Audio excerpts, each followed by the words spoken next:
₹5 snacks ખાતા પહેલા ચેતજો. હા, બાળકોને પડીકા ખવડાવવાનો શોખ હોય તો મોંઘો પડી શકે છે. અમદાવાદ મ્યુનિસિપલ કોર્પોરેશનના ફૂડ વિભાગ દ્વારા કરાયેલા ચેકિંગમાં ચોંકાવનારી માહિતી સામે આવી છે. બાળકો માટે સૌથી વધુ ખાદ્ય પદાર્થ ગણાતા સ્નેક્સમાં ડાય કલર મળી આવ્યો છે, જે શરીર માટે હાનિકારક છે તેમજ ખાદ્ય પદાર્થ માટે પ્રતિબંધિત છે. મહત્વનું છે કે મનપા દ્વારા બાપુનગર વિસ્તારમાંથી બચ્ચો કા પાસ્તા નામના સ્નેક્સ પેકેટનો નમૂનો લેવામાં આવ્યો હતો. પબ્લિક હેલ્થ લેબોરેટરી ખાતે થયેલી તપાસમાં આ નમૂનામાં ઓઇલ સોલ્યુબલ ડાયનો ઉપયોગ થયેલો હોવાનું બહાર આવ્યું હતું, જે ખાદ્ય પદાર્થોમાં પ્રતિબંધિત છે. ડોક્ટરના મતે આ સ્નેક્સ ખાવાથી લીવર અને કિડની પર અસર થાય છે તેમજ લાંબા ગાળે કેન્સર પણ થઈ શકે છે. ઉપરાંત બાળકોમાં મેદસ્વીતા વધે છે. જે ખાદ્ય પદાર્થમાં ડાય જે કેમિકલ છે, જે સામાન્ય રીતે ઇન્ડસ્ટ્રીઝમાં વપરાય છે, ઓઇલ સોલ્યુબલ ડાય, એ આમ અખાદ્ય પદાર્થમાં છે અને ફૂડ એડલ્ટરેશન માટે આનો ઉપયોગ થતો હોય છે. આ વસ્તુ બાળકોના શરીરમાં જાય અલગ અલગ નાસ્તાઓ કે જે અત્યારે મળી આવ્યું છે પાસ્તામાં કે બીજા અમુક પ્રકારના સ્નેક્સમાં, તો એ હોજરીમાં જઈ લીવરમાંથી ફિલ્ટર થશે અને કિડનીમાંથી શરીરમાંથી બહાર ફેંકાશે.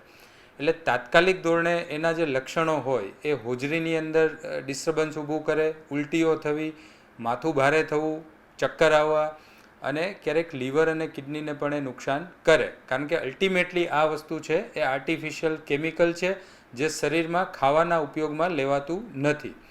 લાંબા ગાળે લાંબા સમય સુધી આ પ્રકારના નાસ્તાઓનું સેવન કરવામાં આવે તો બાળકોની ગ્રોઈંગ એજમાં આ વસ્તુ લાંબા સમયમાં અતિશય હાનિકારક છે.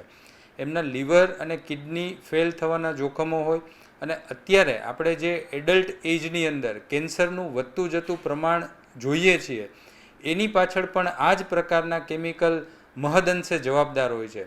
આ અને આવા બીજા ફૂડ એડલ્ટ્રેશનમાં વપરાતા અન્ય ઘણા પ્રકારના પદાર્થો છે જે ખાવાના ઉપયોગમાં લેવાતા નથી, પણ લાંબા ગાળાનું આ વસ્તુઓનું સેવન કરવાથી કેન્સરના કેસીસમાં અનેક ગણો વધારો જે આપણે જોઈ રહ્યા છીએ એ પણ એનું જ પરિણામ છે.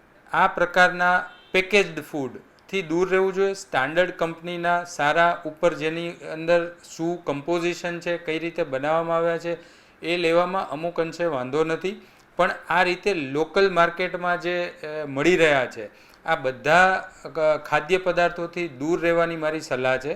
કારણ કે આ બાળકોને લાંબા ગાળે અતિશય નુકસાનકારક છે. એટલે કોઈ પણ માતા પિતા એના બાળકને આ પ્રકારની ખાદ્ય વસ્તુઓથી દૂર રાખે, જેથી કરીને એને ભવિષ્યમાં આવનારી શારીરિક સમસ્યાઓથી આપણે બચાવી શકીએ. ઉલ્લેખનીય છે કે આરોગ્ય વિભાગના તપાસ દરમિયાન જાણવા મળ્યું કે ઉપરોક્ત સ્નેક્સનું વિતરણ અમરાઈવાડી વિસ્તારમાં આવેલા એકમોમાંથી કરવામાં આવી રહ્યું હતું. તપાસ દરમિયાન વિવિધ પ્રકારના સ્નેક્સનો મોટો જથ્થો મળી આવ્યો હતો. પ્રાથમિક તપાસ આધારે આ જથ્થો પણ અસુરક્ષિત હોવાની સંભાવના જણાતા વેચાણ માટે રાખવામાં આવતા અટકાવી દેવાયો. કોર્પોરેશન દ્વારા રૂટીનમાં ફૂડના અલગ અલગ સેમ્પલ લેવામાં આવતા હોય છે. તો બાપુનગર વોર્ડ વિસ્તારમાં એક રિટેલરને ત્યાંથી બચ્ચો કા પાસ્તા નામના જે સ્નેક્સ પેકેટ્સ છે જે લગભગ ₹5 વેચાતા હોય છે, તેનામાંથી એક સેમ્પલ રૂટીન સર્વેલન્સ સેમ્પલ લેવામાં આવ્યું.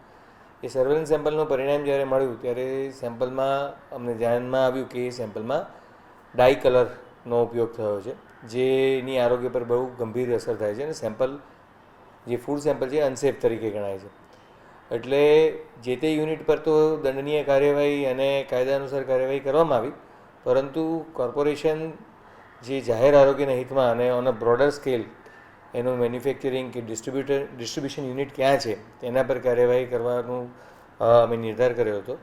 અને જે અમે તપાસ કરી તો જે મેન્યુફેક્ચરિંગ યુનિટ હતું એ સિદ્ધપુર હતું, પણ જે અમદાવાદ ખાતે ડિસ્ટ્રીબ્યુશન યુનિટ હતું, જે ડિસ્ટ્રીબ્યુટર મેઇન ડિસ્ટ્રીબ્યુટર એ અમરાઈવાડીના શિવાનંદ નગરમાં કામગીરી કરતા હોવાનું માલુમ પડે. તો આ જે માહિતીને આધારે ગઈકાલે કોર્પોરેશનની ટીમ દ્વારા આ યુનિટ ઉપર રેડ કરવામાં આવી, જેમાં મલ્ટિપલ સ્નેક્સના પેકેટ્સ મળી આવે. લગભગ 7 થી 8 અલગ અલગ જાતના જે ₹5 વેચાતા હોય છે તેમાંથી એક પ્રોડક્ટ બચ્ચો કા પાસ્તા કે જેમાં અમને ડાય કલર મળ્યો હતો